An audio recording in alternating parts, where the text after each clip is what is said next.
This is Royce the 5'9". I want to send a special shout out to the Trendy Ass Podcast. What up? So this is part 2, to be continued. Royce the 5'9", Trendy Ass Podcast. Now, peep how the rap game is now. Do you actually see it getting like back to the beginning, or it's going more towards the end? Like when I say the beginning, back to the creativity, or are we going back into more murder? Like the elevation that I saw lyrically last year was mostly murder. Like the murder rappers, Drill. they kicked ass last year. Lyrically, you didn't hear no Kendrick, you didn't hear no J. Cole. All the radio was playing was mostly everybody that was on lean, pills. Like, I see the drug game and the dope fiends winning more than I've ever saw. So when you talk about this year at the beginning, how do you feel about lyrics versus just getting high, talking good? Everybody get their time. You know what I mean? Like the street rappers had their time, the lyrical rappers had their time. I think it's a good thing that it doesn't stay the same. I like the fact that it continues to just change and evolve. And if you really listen to it, if you try to listen to it without judgment, you can hear the genius ways that a lot of that shit is being done. It's just done differently from how a lyricist may geniusly approach some shit. But it's a slick ways to do. These kids figured out new ways, other than just being lyrical. Like they figured out new ways to just make shit cool. They make everything cool. Everything that OD cool. Like it ain't even got nothing to do with being grown. It's just the fact that you sound kind of stupid getting too motherfucking high. Like I smoke weed, but when I see some of these rappers like damn near about to OD then perform, like that's the thing to do, I just feel like that's gonna be the outcome of the build-up. You really judge that? Man, we resuscitating motherfuckers, fam. Before the show, this shit was happening back in the day. Nah, fam. I'm one of the niggas that hosted everything in the city. Bobby Brown, Whitney Houston. Bobby Brown was only one person in New Edition you had to worry about. And once they ain't need him no more, they still was on tour. I'm telling you about the hip hop evolution of being able to take pills and do my song.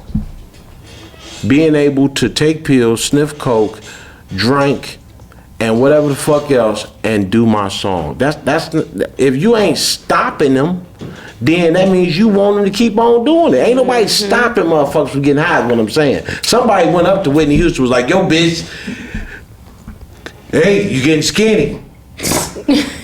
But it didn't work. Whose responsibility is it to stop them? Man, these record labels got life insurance policies on these niggas. And it ain't just started. It's been since the beginning of time. That's why they don't care. And they don't give a fuck. Y'all go ahead and have some shootouts. Make sure y'all drop that second album you just finished though. You a slave to hip hop instead of a creative person in hip hop. Now you got to make an album just to make money back from all the shootouts and court cases. You ain't showing no creativity under pressure. I mean, do I sound like something new? No, I feel like nothing new is under the sun, and I just feel like what you saying, I hear you, but I feel like it's really we just seeing the same stuff repeating itself. It was just it's worse now, fam. It's worse. If it was a whole bunch of made it worse. No, see that shit coming over here with that Fenny on it. So you seeing motherfuckers really tap out. And the whole thing is, I'm a dope dealer, so I want you to keep coming towards me. Matter of fact, nigga, I'm gonna be your security. Oh yeah, I don't agree with killing the fiends. That's terrible business. I mean, it's what's happening. I see more dope hip hop than I see logical hip hop. Let's go back to Roy's question. Who's supposed to stop a drug addict? The motherfuckers selling them the drugs that actually want them to be better. I remember motherfuckers saying, yo, Richard Pryor, you can't buy no more keys, fam. We cutting you off, dog. You done burnt yourself up, dog. You got people that wanna not, like, I done made all my money off of you. You know what? Fuck it, nigga. You in the gang. We a gang now. Give them all the dope you want to. Make sure you sign a little shit right there, life insurance policy. You in our gang now, we got you. How many motherfucking rappers right now you think is in a gang versus being signed to a label?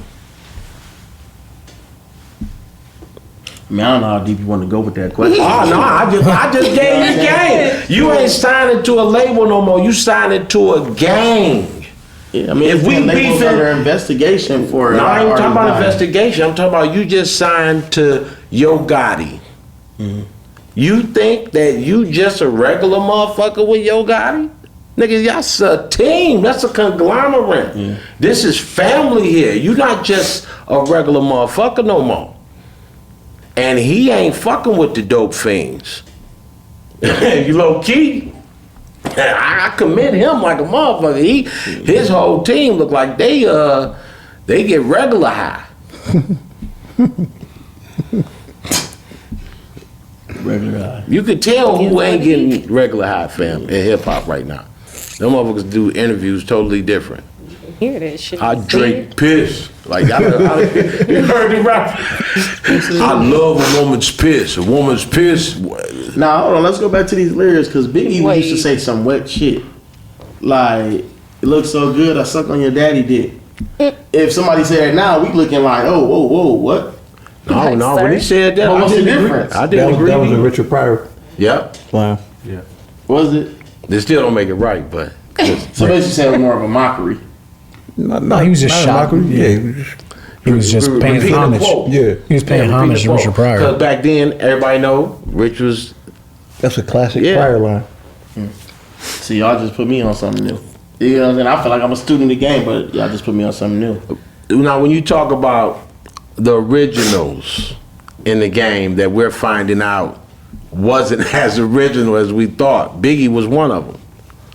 Original what? Far as we heard the actual song Juicy by a Southern rapper Oh yeah, who looked like he was copied to the fullest. To the fullest? To the dog. When you hear dog, and I mean, it's well known, you know, it's been something that people have been talking about over the years. It just didn't become big, but I put you up on it, you know, after seen this it. discussion. Oh, you saw it too? Of course. Yeah. Dog sounded real close. Like when you talk about certain words, how they said them, very similar. I've seen some similarities. Yeah. So, you know, that's scary to see somebody like that after hearing somebody for so many decades, and you didn't hear none of this. That's why I say that phone, woo, that phone got some heat on it. It's crazy. My pops was actually one of the first dudes to bring Biggie here to do a concert, and even back He then, was a promoter? like, yeah. Oh no, he just did one dabble. You know what I'm saying? He did a lot, but he was heavy in entertainment as well. But I said that to say like, I would like back to. I think that's more of a label thing and not a Biggie thing. I feel like Biggie was always Biggie. That guy was always that guy. The label might have, you know, had they marketers and everybody out like, oh, you know what, we need to do this, spice them up a little more. But I don't feel like that was no Biggie copy, you know. Biggie followed what needed to be followed. Yeah. And then that was a whole setup right there. It sounded like to me, it's like when you actually put a plant out here, it's a whole plan with that. Like what Cat Williams was talking about. Like there are plants, industry plants out here who are going to get more marketing, who are probably going to get more followers. Like if you from New York, it ain't like being from Detroit getting hot. Like don't nobody give a fuck about, you know, you hot in just Detroit. You got Battle Creek, Jackson, you got Flint, you got Saginaw, you got all these other places that you don't think about, while New York got gangs of shit. California got gangs of shit. If you from Detroit, you don't be thinking about like, yeah, man, I'm about to have these motherfuckers out there in Albany popping my shit, fam. Shit, man, you heard my shit out there in Paw Paw, Michigan? Paw Paw love me. Like you, it ain't the same. They go, yeah, we got to show at Paw Paw. What's Paw Paw, Michigan, bro? Hey, dog, it's right after Kalamazoo. It's really a place, ain't it? It's actually, It dog, is. you know I ain't bullshit. Paw. I gotta go there. My car broke down one time going to Chicago. I had to come up on the exit. That bitch said Paw. Motherfucking engine went Paw. And I mean, guys, like, you know. Well, you know what, man? I can honestly say that, you know, by the looks of everything that you've been doing, your mindset is something that needs to be entangled into people that think like you. Like, you know, when you look at the hip hop game, it seems that you've taken yourself out of circles and those circles have evaporated while you still stayed on top of your shit. You know what I mean? I saw many people in this game literally just get deleted out because they thought it was a game. They didn't have a platform for marketing. But, you know, if you still got that clinic open? Oh, what? Yeah, oh man, shit, dog. Let me tell you something. He was doing some powerful shit by talking about depression and getting help. I thought you was trolling me again. See, like, He I'm fucking with you the long way. But you were talking about a lot of people were like they ain't want to get no help, and you made it available for them. Yep. You know what I mean? Is that something that you still got? Yeah, it's a hotline number that I had. Okay. So basically, I partnered up with a statewide organization called NAMI for people with mental health issues, and then I also partnered up with a local organization that has local facilities around the city, and I put them both together, and I created this hotline number that people can call That's real. if ever they're feeling like, you know, they need to talk to somebody, or maybe they need to be admitted somewhere. Because I would like to see one day where it's like, when you call 911, you don't get, like, the first responder's not a police officer, but it's a mental health responder. Because 8 times out of 10, it's not something, it's not a call where, you know, like the police got to show up and shoot all the bad guys. Right. You know what I'm saying? So, but yeah, but it wasn't a clinic or nothing like that I was opening up. But it was basically me just trying to like spread awareness of the stigma associated with mental health care and awareness in the black community. For whatever reason, Man. we just don't. It doesn't connect to us. I don't know if it's the. We need a movie, dog. post-traumatic. We need our own rehabilitation movie, and we're gonna call it Herman Kiefer. Why Herman Kiefer? Because Herman Kiefer was a place where if you got gonorrhea or you needed a birth certificate, that you get it all in the same spot. Of the name, Herman Kiefer. You didn't know that? When you roll down the Lodge Freeway, that bitch looked like a big ass university. Foolish right down there. there, history teacher. Yeah, but I'm gonna Every tell time you. this dude, he just One Flew Over the Cuckoo's Nest, one of my favorite movies. Great movie. But I said to myself, how come there hasn't been a STD comedy? You know what I mean? Like a lot of people look at STDs when the commercial come on, they can watch it. I need a comedy on STDs because just seeing some of the new shit that's out there, the gonorrhea, you know, that's the gonorrhea mixed Wait, with the COVID. hold on. You said got what? the gonorrhea. Gonorrhea. Stop Yeah, they never heard of playing. that. They Stop coughing, playing. coughing up top. Playing. And Yeah. Foolish, coughing I down know you low. lying. Yep, Yeah, yep. they got the Ain't no gonorrhea. fucking gonorrhea. Look, Oh my check it God. out. Dude woke up, didn't use a condom. Slept with a girl from Indonesia. Woke up, dick was upside down. Boy, listen. My homeboy, we just had this talk the other day. Remember Frank? Called the shit to My Mickey Mouse. homeboy didn't know About you can catching get. that shit. He didn't know you can get syphilis from head. Who? Oh, you know what? You know what, dog? Nigga, Well, you said my homeboy. I'm right here, like I'm not here. because I was You know trying what? not to be rude. Well, to you. Low-key, It's the all in the room, low-key everybody. syphilis, that's powerful. Like you can't say that one like all the other ones. Like when you say syphilis, the room is like.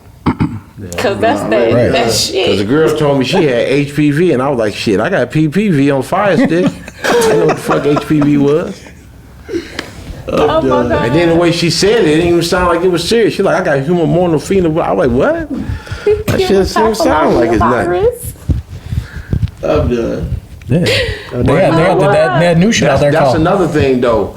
Hip hop got artists with STDs and they don't none of them girls even care, man. They call Sexy it the Red gift, got a don't line they? with Don't they lip call glosses. it the gift? Man, it's out cold, man. That's why I say, if you having fun, then you a bad motherfucker. Cause that means you ain't taking none of this shit serious. And that's how we used to be. I didn't never take nothing serious until the shit was serious.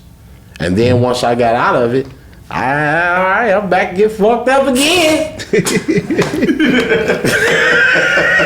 It's kind of like when you do something bad, and you know you ain't supposed to do it, and you be like, God, just get me out of this, I'm done. Right. He get you out of it. You wait a few days, then you back to it. Like when And they he hit super your drunk ass, night, and he hit your praying ass to that again. porcelain god. Yeah. I'm he never hit gonna you. drink again. Everybody 2 nights say that. later, fucked up. I remember I caught 2 DUIs back to back. Like one in Ohio, one in Battle Creek. And it was all cause I was live. I felt like being live when you drive, you don't supposed to calm down. You live. It is never fun spending money on jail time. Like out of all the money you spend on anything, you pay your bills, you feel good, car, no, blase. Spending money on jail, if it feel like an insult to you. Being if you bullied got out it. your money. Because you don't want to go to prison. So you got to keep spending a certain amount of money to keep your ass really from being locked up. Because when they put them handcuffs on you, you ain't you no more. You know what I mean? Them niggas can beat you up. Anything can happen. I mean, like, trying to be hard after you was just live is out cold. I was just live. Now I'm in Battle Creek jail, and I'm already in the gang. I'm in there 2 hours. We the guard your ass boys. What gang did you join? Guard your ass boys. What? Guard your ass boys. You know, we was charging niggas so they wouldn't get raped up in there. Goodness. We might have to end it on this one. Dude was like, man, ain't nobody trying to rape us. Yeah, just give me that $20, family we was talking about. I don't want to hear shit. If I'm The in, last question, because we're going to wrap it up. You've been here with us for a minute. I knew when I marched around that corner and seen this man, this is gonna be great. The Oh, album, this is gonna be good. the album you're working on. I'm not working on that. Not right now. Okay. if you is though, let us know, fam. He might be. That woman got some shit for your ass. Let me know though. I got some skits for you. Hey, boss. Okay, we might have to I do got a that. question. Yes, Y'all ma'am. I did. You know, I did Another, Amazon whole album. Is there Oh, yeah. another Bad Meets Evil coming? Woo! We haven't spoken about it, but whenever he says, "Yo, let's go," I'm ready. Do it. Facts. You know, last Do time it. I talked to M was when Obi Trice got shot. I called Obi to check on him. M answered the phone. You know You M? answer Obi song? Yeah. You know what the first thing he said? What? Why ain't WGLB playing my shit, foolish? What year was this again? When Obi got shot. You remember when Obi got shot? Wasn't it after the second album? Yeah, I remember that. And What so- was y'all playing? And I told M, I ain't in control of that bitch nigga. And then he gave the phone to Obi. And it's like, What records did he have out at that time?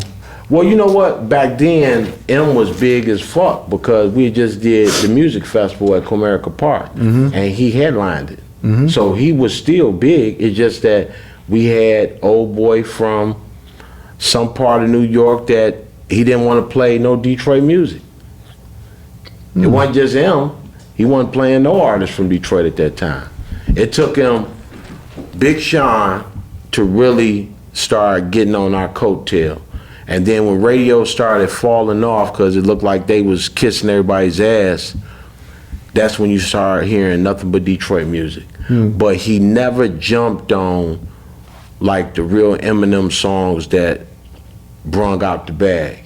You know what I mean? Like even Renegade, you know. Mine was, you know, I was pushing at one time for Wide Awake.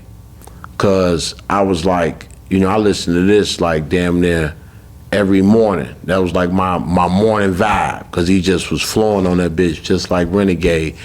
And Dog wouldn't play it. And I was telling him like, dog, you know, this there's some real good vibe shit for the city, you know, other than, you know, the Detroit song with Trick Trick. Dog, he wouldn't even. He was playing that? He was playing that a little bit when everybody else was, and then he stopped playing Trick Trick verse. And I was just like, oh, this movie just like everybody else. And you know, long story short, after they fired us off the radio, he died. Not too long after he died, right? And I mean, you know, it's a sad thing, but when you fuck up something that really the city holds up high, and you take away something that could have been the vibe back then, like he could have made he could have had a movement over here a long time ago. We were set up, and people were alive. You know, my nigga Yacht with the Street Lords had a big campaign that was strong, and he didn't jump on it. But yet we can go to Oakland, be legit, E40. We all with them, and they out there playing it. It's like you got to keep coming around the corner to come back home, when really back home now run the world. Detroit is everywhere. Yep. You go anywhere, they playing Vezzo, Peasy, Babyface Ray, Sada, Skilla. I mean, like the shit is And everywhere. everybody else biting.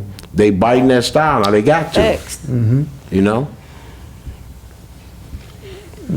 Flow and everything. I agree. It's crazy, but it's Rest always in peace to good. that man. He was a program director?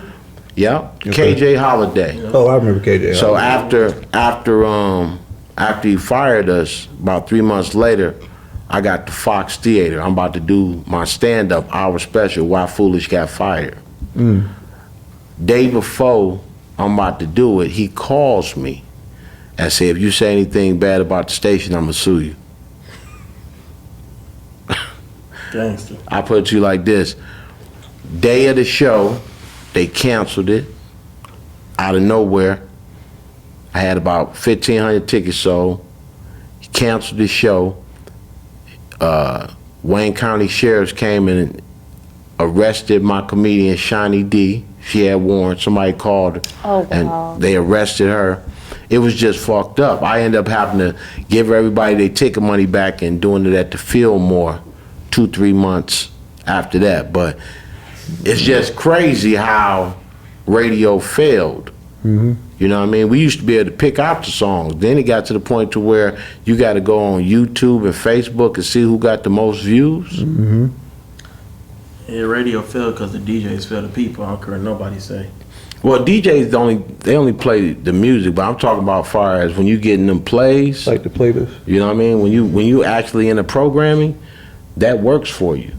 You know what I mean? Because you worldwide in the programming.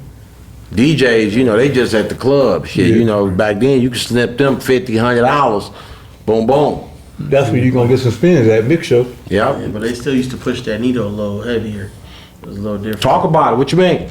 Just, you know. Come on, don't hold back nothing, player. Nah, Let it flow, fam. you know, shout out to the DJs, man. Which DJ, Shout fam? out to the DJs. Put the motherfuckers out there, fam. This your show. First off, it was foolish. Nah, fuck it. Hey, you know I took the payola, fam. What you need to play, bro? I ain't even a DJ. Run that. I got you. Man, the livest thing in the world is, to me, we actually have a way to tell a story that ain't been told. A lot of people, you know, when you talk about hip hop back in the day, I go back to AWOL and, you know, it's like Chaos and Maestro, and I'm like, I remember that story. But this story ain't been told yet. Chaos and Maestro, my boy Jason, who is very relevant. They're icons. I know Maestro. Yeah. And I only know him for one reason, but yeah. Yeah, AWOL, you know what I mean, Boss. That's crazy. I mean, it's a lot of dudes. I can honestly say, if you saw them today, you wouldn't believe what they've been through. Maestro be actually, he's a, like, you know, someone on the news speaking out one time about some stuff. Man, that let me tell you, happened. Jason is one of the most powerful brothers in the world right now. Well, I know why, but that's why I said when You know said why he that- got out of hip hop? I His know- boy got killed. Okay. I was working at Henry Ford Hospital. He came up in there, and his boy had died, and that's the first time I met him. Yeah, he a good brother though. Yeah, yeah. One of the most powerful brothers out there to talk to right now, and knows the karate. Great That's man. crazy. Yes, he is. Now, peep this. If you actually thought about it, right? Where would you shoot your movie at? And would you go rated R or PG? Did we talk Movie about about what? Come on Okay, now, About me? Royce, hip hop, the evolution of Detroit hip hop. I want to see it. I want to see it from when you was straight up at the livest point, then in the middle when you got quiet and went through your spiritual point, till now where you actually showing motherfuckers how to do it. Like that is a move, and I'm talking about you put in there the death of Wipeout, Blade Icewood, all while this going on, you putting out songs, albums, hot shit. I'm so mad you really saying this right now. We're gonna have to get a contract and try to get a part of the movie before this air. I mean, I like just pictured that shit. Like that would be something iconic. Like you I'm not writing saying- around murder and mayhem, and still coming back positive, where others took that death period and elevated it to more death music. But that's back to the original. What I said. You went through every single era and still stayed on top. That's not easy. Yeah. I mean, I feel like when you kind of weather the storm like that, you survive that kind of thing, it just means that you're here for a purpose. And that's not free. You know what I mean? Like you owe. You know what I mean? So I feel like I'm here for a purpose. That's why I'm always so active with trying to help out like any way that I can, because it's just like, how the fuck, why am I here? How am I here? With everything that was going on, everything that I just got. A lot of storms I weather just pop. You know how they say ignorance is bliss?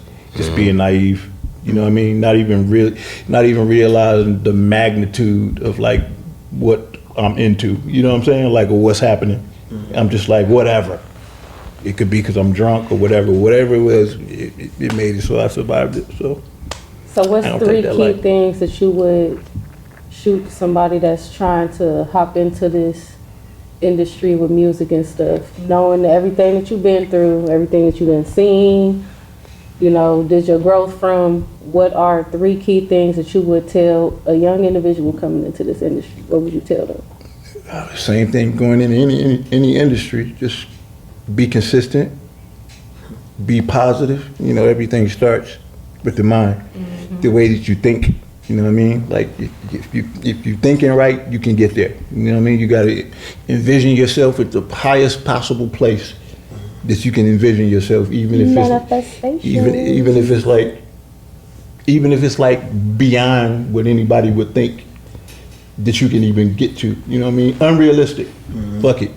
Imagine yourself there and don't let nobody tell you that you can't make it there, and just be selfish about it. So in other words, when you see that dude over there on the east side with that microphone and that speaker, right there on Harper, and that girl with that camera videoing him doing the Michael Jackson. Oh, dog. Dog, let me tell you something. That right there, I'm still trying to figure out what elevation is it for him, like, you know, because he a hustler. He doing the Michael Jackson, his girl's filming him, but it's like you say, where are you really trying to go with something that it's already limited? Like some people, they can't rap no different than what they is. They set on how they are. They can't go on this beat. They set on this type of style. You as an artist that done rapped on a whole bunch of shit, some shit you probably was like, man, I can't believe I'm rapping on this shit. Should a motherfucker still stay doing it if he keeps sounding the same? If it's bringing them fulfillment, yeah, why not? Bringing him fulfillment. So in other words, because it's some artists out here got 80 albums, dog, on Spotify, 80 right now. It's crazy that you're saying that. Like, I know a rocker. My God actually owns Code of Individuality.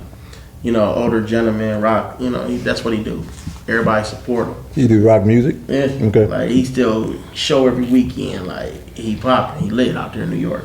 But it just feel like when it's us, you know, if we was that age asking, hey, Foolish, I got a rap show tonight, come through, support me. It's like, niggas like, you still rapping? Like, what is the difference with our cultures? in your opinion, that make people so, I don't know the correct word, but I don't think it's just our culture. okay. I think one of the common misconceptions about when you do music or when you get like on a path where you need support or you feel that you need support, people make the mistake of thinking that people go to shows to show support or go to basketball games because they want to support.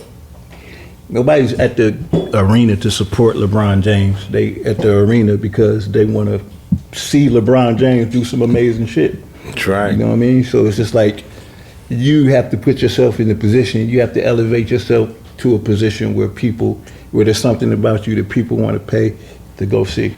If that's what you feel. You feel like artists should be supported. Think everybody should show up to support them. What is that going to do? What would that do? Hindsight, it'd be there to be like, okay, bet. I think support is support in my opinion. Like you support, but then I guess it go back to your question. See, I start thinking too much. So, in hindsight, when you support a friend, let her know we here, we got you. But I guess if these niggas ain't your friends, it don't matter. I feel that. Self-esteem wise, everything. But yeah, you want to be there for your friend, but I mean, you want to perform in front of your mom and your friends. Not at all. At some point, you want to build an audience, right? Yeah. Because those people are going to be casual fans of whatever it is that you do. Cause you don't want everybody's support, fam. I ain't gonna lie, man. You got somebody that don't even really like your music. They just there. They not even vibing with the crowd that really do like your music. They somewhere trying to OD and shit. Now they done died at your event. Well, I'm like, yeah, I get what you said though, but we get it. Nah. What would make you get up out of your bed at 11 at night, get dressed and go somewhere and stand and watch somebody? Not much. Not much. That's hard to do. Yeah. It's a blessing. What would make you put an artist on your album? Or is it strictly popularity? I mean, I've done music for both reasons. Like, it just depends. I mean, no matter what, like, I have to like you. You know what I mean? Like, I got to think that you dope. I'm not going to just put somebody on my song. I mean, you asked me about Lil Nas X. I just told you that. Yeah. You know what I mean? Like, it's got to align. It's got to be something that I'm drawn to. Maybe I think you'll kill the verse. Maybe I'm hearing you on it. You know what I mean? It could be for a lot of different reasons. See, that would be crazy though for you to kill a verse and then an artist to come up after you and he don't kill it, but he's popular though. You know what I mean? And it's like you got to make that decision. Like you over there saying like, damn, me and Stevie Wonder finally linked up, but Stevie ain't the old Stevie used to be. It's this 80s Stevie. This Stevie like, yo man, I ain't feel like playing the harmonica. Stevie as an example. But no, I'm just talking about like far as that's some out cold shit though. If you had hey nah Steve, we can't I mean just being truthful. Out of everything in the world, you want an artist to be like what you picture them to be. And I know Stevie ain't lost the beat. You gotta kill it. Yeah. When I write my movies, I think about, when I'm writing who this sound like, what the character look like. And that's how I went and got the characters I got for City Guy I Forgot. It was strictly off of, I need a brown skinned cat, they got a raspy sounding voice. And I was like, oh, Jamal Woodland, he got that stature. Bodie, one of my favorite characters all time of The Wire. Had to go get Bodie because he killed his Casper role. It's just author A.J. Brown, she can do this.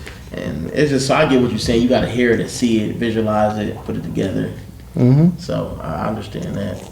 But I would love for you to sample Ribbon in the Sky. I'm going to just throw that out there. And they said Ribbon in the Sky, man. Only one that, intro killed that. No, but listen. And Stevie gave him the blessing, too. I lived in Germany for 4 years growing up.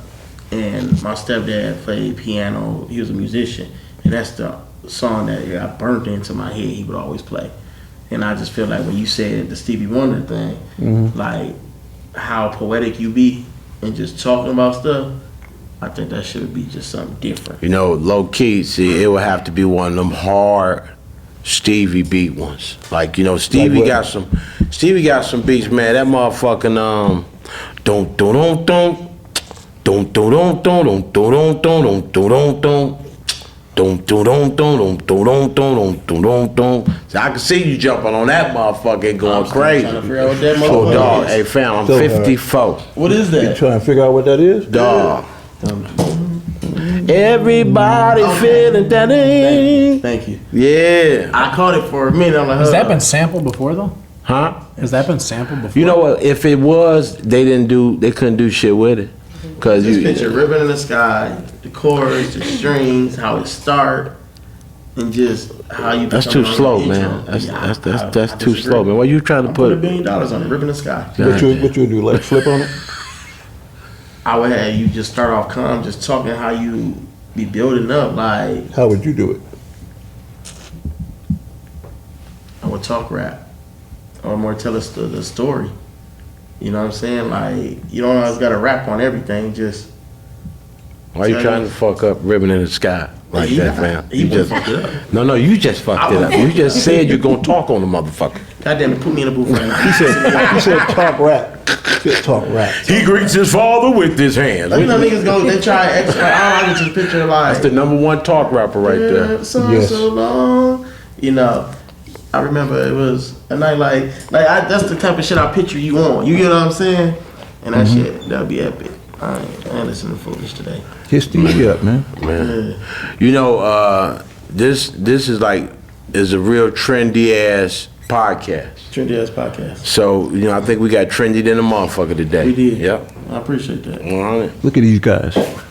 Look, oh yeah. Look. Pretty fly. We appreciate your time though. Do a quick, Appreciate you having me, man. sponsor shout out. Sponsor shout out. Cheesecake Lady. Cheesecake Joy, what up? I love you. Jay Moore, what up? Who that? Queens of Detroit. Queens of Okay. Detroit. Okay. Frankie, oh my God. Queens All right. of Detroit. Joey, that guy. That guys. Al Sounds. Alwasam. Love Al was on, man. Got it. Bazzo. Hey, special shout out to Street Lord Juan. That's my brother in real life. Like, you already know. All day. Royce, we appreciate your time, baby. Thank you You for always having me, make my time brother. every time. Thank you. Thank you, my One, brother. the only Royce, Thank you, the ma'am. motherfucking brother. 5'9". Always good to see you. Always. Yeah. Never a dull moment with this guy. Now that I polished the flow, the hoes is out of control. Fly like I'm out of this globe, that's why they swallow it whole. I got that violent flow, that bottle Patron got me wildin'. Out on this song, I probably explode. Do the math, Mozzie equals the road, the body equals the code. Fever Nina beating that road, chief in that drove up. While you riding a bucket, I'm high, I'm like fuck it, I'm blow.